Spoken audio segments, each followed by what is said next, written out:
Trade sending Karl Anthony Towns to New York and Julius Randle and Dante DiVincenzo to Minnesota.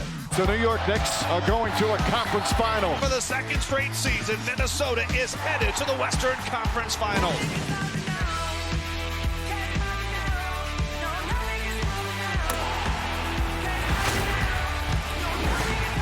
Folks feel this could be the year. Last year showed us that you could do anything possible. There's only one champion, and the question is, how do we get to that goal? We understand the opportunity that's in front of us. Are we playing physical or not? The Wolves have found some rhythm. He's in the zone. Unstoppable. Let's go. Oh, it's cold-blooded.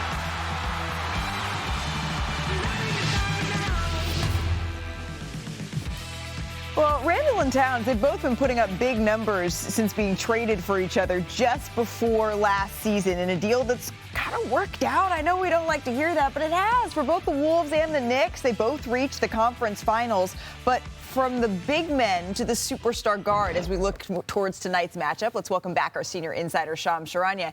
Anthony Edwards, Shams, has missed the last 4 games with a right hamstring strain. So what can you tell us about his availability for tonight's game against the Knicks? Malika, I'm told there's strong optimism that Anthony Edwards will return to the lineup tonight at Madison Square Garden against the Knicks. He was a full participant in shoot-around this morning, and multiple sources tell me he's been looking great in workouts, practice, and then shoot-around today. So if he is able to make a return tonight, that would be about 10 days post-injury, about 4 days earlier than the team expected. But that's the Anthony Edwards we've seen throughout the NBA. Yeah, Anthony Edwards, always a superhuman healer, hopefully able to come back in this game tonight. Shams, thank you very much for that insight. I'm not going to go to Bobby since he said strong optimism. Bobby Harker's I'm going to talk about Anthony Edwards and he won't play tonight. Never forget the strong optimism. But Danny, when you heard that Ant might give it a go, you leaned forward in your chair. I like this because, again, they said it's a test for New York, but without Anthony Edwards, it's not a real test to me. And New York has been playing a little bit better, but I'm not impressed with what I've seen. I've had high expectations, but if he plays tonight, this is a real test for New York. And if they could win this game, then they're on a better, I guess, area for me in terms of, like, progression, because what they started out with, that system, I'm not sure they can play at that style of play or that speed with Mike Brown has brought there. So I didn't have a lot of optimism for New York right now, but tonight will be a really good test if they can play against a healthy Anthony Edwards Minnesota Timberwolves. They shoot a lot of threes and they give up a lot of threes. And I think you look at the last game Karl Anthony Towns played, 24 field goal attempts, 8 were on three-pointers here.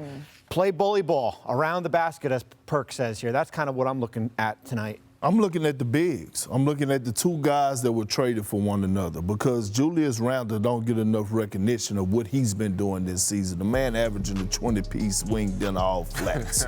Lemon pepper. And Karl Anthony Towns, what is the knock on him? Not being consistently locked in defensively.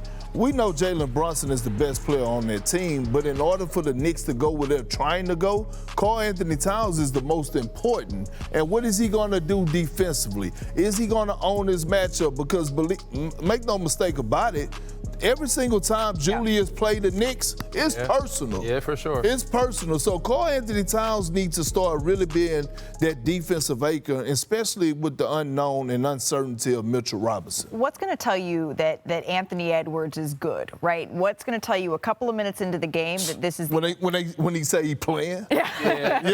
He's young enough. He's fine. He's playing. He's good to go. I'm not worried about. He's not a Luka or another older guy. You're like, all right, let me see his movements. Or Joel Embiid. You're like, oh, let's see how he moves. I think Ant, if he laces him up, he's gonna be good to go.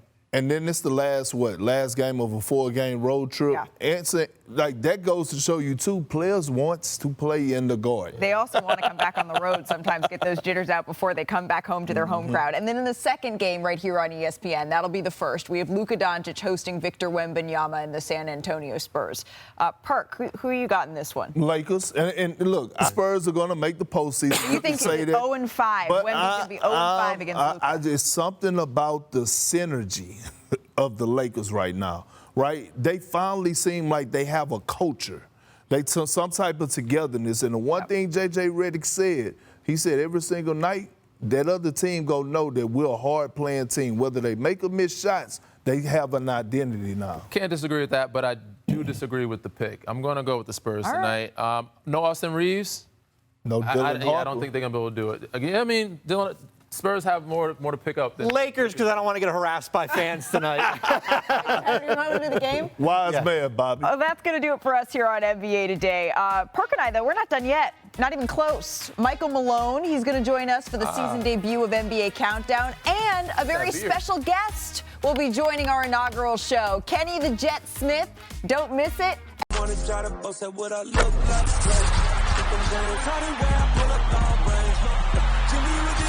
on fire. It's NBA,